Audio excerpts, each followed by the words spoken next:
jump right into this haircut. You can see it's been, I think, about 2 or 3 weeks since he got his haircut. And this fade that I'm gonna do on here is really good for you who are just learning how to fade. It's almost impossible. Almost, remember that's the big part. Almost impossible to mess this fade up because we're doing it real low. So you don't need no guards for your clippers. You can do it all with no guard.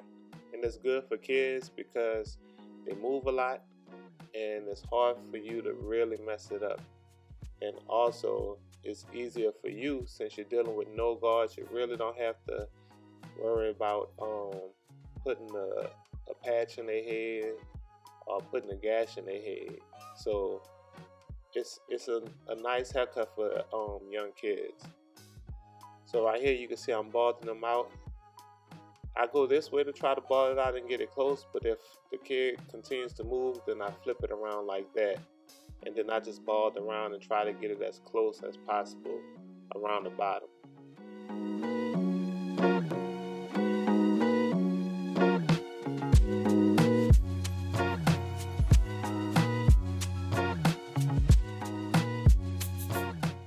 So right here I'm just showing you that I'm about to cut the top down to all the way open. That's closed and that's open. So I'm gonna have my guard all the way open. Notice this is a fade blade or a surgical blade, so it's even lower than your traditional taper blade. But for this client, we like to get it real close. That way the haircut could last a little bit longer, and his hair don't curl up as much when it's low. Now, if you don't want it this low, all you have to do is put a taper blade on, or you can put your 1/16 guard on, your 0 guard, and have it closed and go against the grain. Or another option is you can have it go with your taper blade with the grain all the way open with no guard. That's another option to essentially get the same fade, just using a guard or going with the grain. And you're pretty much going to have to do the fade on the sides the same way I'm doing it, even though you put a guard on top, or if you go with the grain all the way open. But for him, like I said, we're going against the grain all the way open with no guard, and that is a fade blade.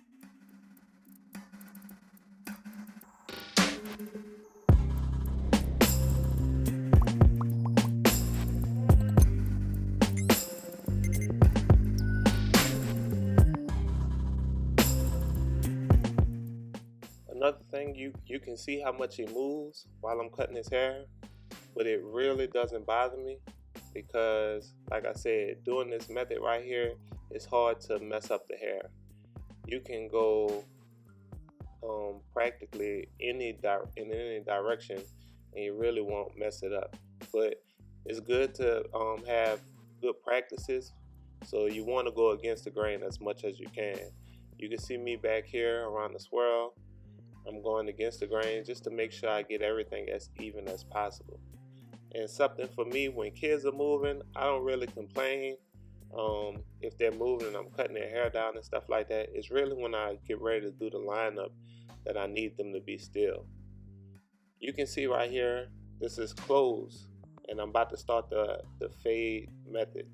All I'm gonna do is close, quarter, 3/4, and open.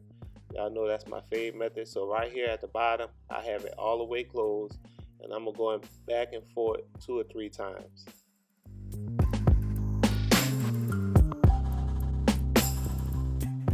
So right now I'm going to quarter. I got it closed, then I open it just a little bit. So if you want to make sure you're at quarter of the way, just close your clipper all the way and open it a little bit, and you should be a quarter of the way open. And that's what I'm doing my next step at.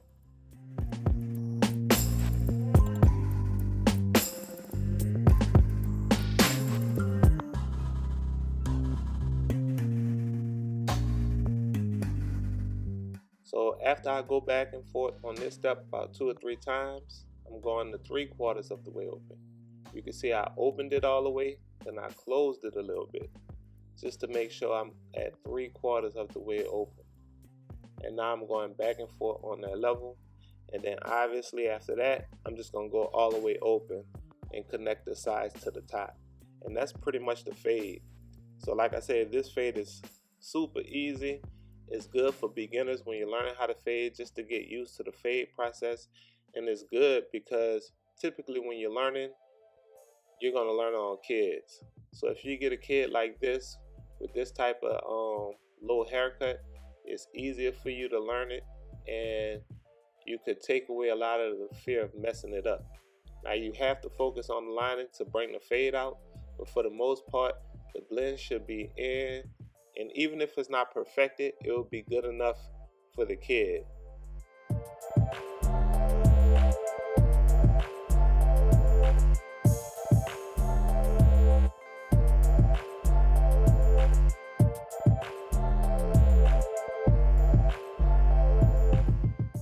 So we got one side pretty much blended. Now what I'm doing for this video's sake is I'm going through everything just at once, and I'm not doing too much cleanup. And it's just to show you how you can get a decent blend just going through the method, even if you're a beginner. Because I always say, as a beginner, your eye isn't developed and you really won't see the different spots that are there. It takes time for you to develop the eyesight and to see the blend.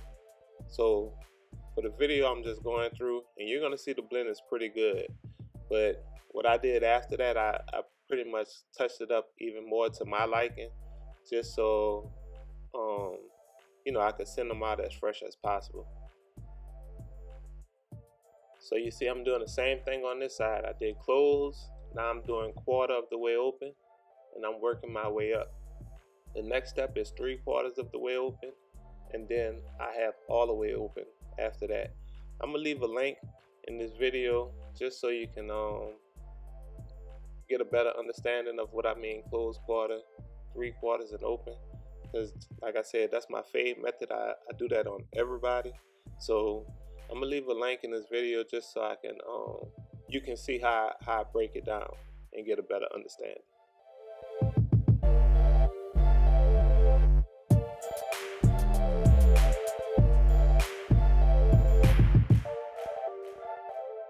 Like I said, y'all can see how much he moves. He moves a lot when I'm cutting his hair.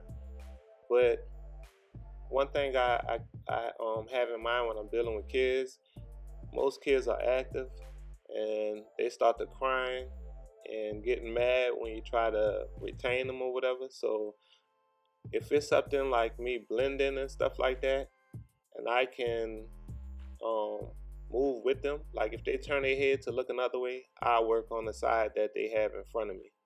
And if they turn again, then I work on the other side until I get to the point while I'm finished those sides. Then I try to get to the area what I need to get to. But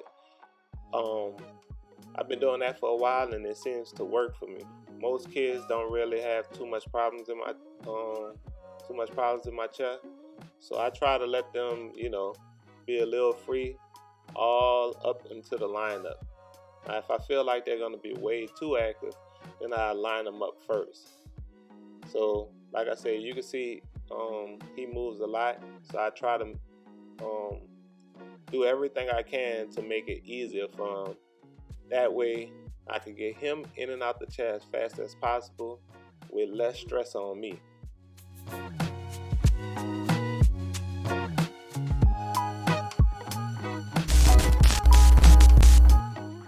Some other things you should think about when you're cutting kids' hair. You want to make sure your liners are sharp. I talk about this a lot because if they're sharp, it's easier for you to get through that lining quicker. If they're dull, you got to go over the spot a lot of times. And with kids, like I said, time is money, and you really want to get them in and out as quick as possible, because if they're sitting for like 30 minutes to an hour, usually they start getting antsy, or they might fall asleep. Now for me, I don't mind if they fall asleep because it's easier. But with that being said, if they start moving a lot and start getting aggravated, typically that's around the time they just ready to get out the chair. They've been in the chair too long. So with the right tools, you can get the job done faster. Now when you sharpen your clippers, or zero gap them. I usually don't have them all the way zero. I put them back a little bit, and that's for kids, because if it's super zero, sometimes you can agitate the skin and cut the skin. So once you do that with a kid, they put you on their hit list. Like when they see you, they just start crying. And I'm not I'm not trying to have all that. So I have mine set back just so it could be a good experience for them. And the next time they see me, it won't be as bad, because it's like, yeah, I'm getting my hair cut, but it's really no pain involved. It's just something I don't want to do. So these are the things I think about, man. Maybe you think about it, maybe you don't. I hope it's helpful to you. But you can see I'm lining them up, and the blend is real low, but it's there. And this is a good haircut for kids. So if you like this content, hit the like button. If you have any questions, leave that in the comments. Also, subscribe to the channel, man. I hope that I help you in any of my videos any way possible. But with that, this TK with Cuts by Kelly, and I appreciate you.